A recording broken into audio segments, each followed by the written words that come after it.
Hello, Assalamualaikum. Aku Cik Asri. Selepas sahaja Piala Malaysia secara rasminya dibatalkan, aku memang jam, tak tahu nak cerita pasal apa. Dan aku rasa semua orang pun tahu yang Liga kita mengalami kerugian 25 juta ringgit Malaysia disebabkan benda ni. Banyak Ada satu lagi benda yang juta jugalah, tapi bukannya ringgit.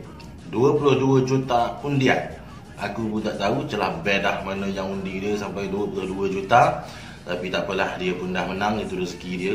Cerita tak payah cerita lah bab yang tu. Sebab hari ni aku nak cerita macam mana perjalanan pasukan Pahang untuk tahun 2020.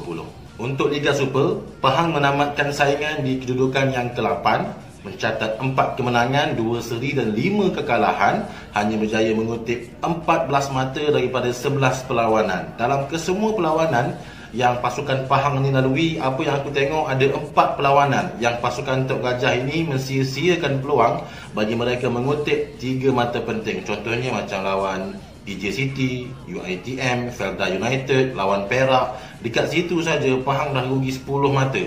Kalau kita boleh tengok pula statistik dari segi jaringan dan juga bolos, seimbang.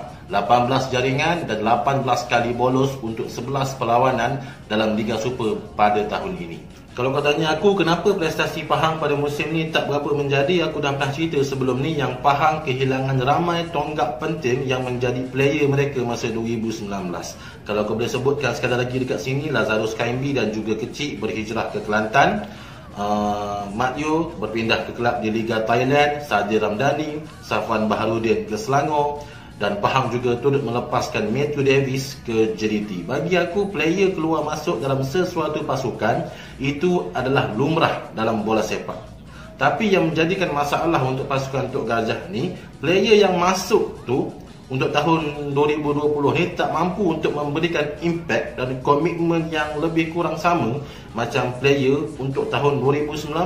Contohnya macam Adam Reed, Ivan Carlos, Khalil Hamis tu kita tolak tepilah cerita dia sebab dia pun main beberapa perlawanan sahaja selepas sahaja kes letupan di Lubnan dan juga pandemik COVID-19 ni. Pahang terpaksa melupakan khidmat beliau lebih awal.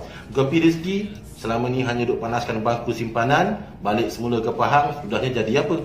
Sarbini Alawi, aku bukanlah nak menidakkan kebolehan dan kelebihan dia sebagai bekas penjaga gol kebangsaan. Tetapi aku rasa semua orang boleh tengok, semua orang boleh nilai macam mana prestasi Sarbini ni untuk tahun 2020 ketika dia beraksi untuk pasukan Pahang di posisi penjaga gol.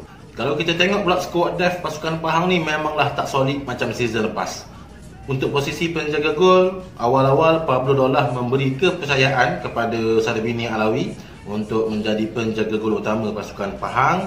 Selepas melakukan beberapa kesilapan mudah, fans Pahang termasuk aku sendiri pun mendesak supaya Helmi Eliza diturunkan. Tapi bila Helmi main, ceritanya lebih kurang sama juga. So apa yang aku boleh katakan, Pahang seolah-olah ada 2 orang penjaga gol, seorang Adrian, seorang Karius. Untuk posisi pertahanan, apa yang aku tengok, Pahang bergantung kepada individu. Golon, bila Golon tak ada, memang haru biru bertahanan pasukan Pahang. Walaupun defense lain yang berpengalaman macam Muslim Ahmad, Bunyamin apa semua tu, tapi dalam keadaan Golon ada pun haru biru juga pertahanan. Golon tak ada lagilah sebab Golon juga musim ni beberapa kali orang kata bergelut dengan kecederaan. Kalau untuk bahagian midfield pula, apa yang aku boleh tengok, gandingan player senior dan juga player muda macam Azam Aziz, Faisal Halim, Nick Sharif, Adam Reed. Gandingan itu menjadi tetapi sedikit lambat panas untuk pasukan Pahang ni lah.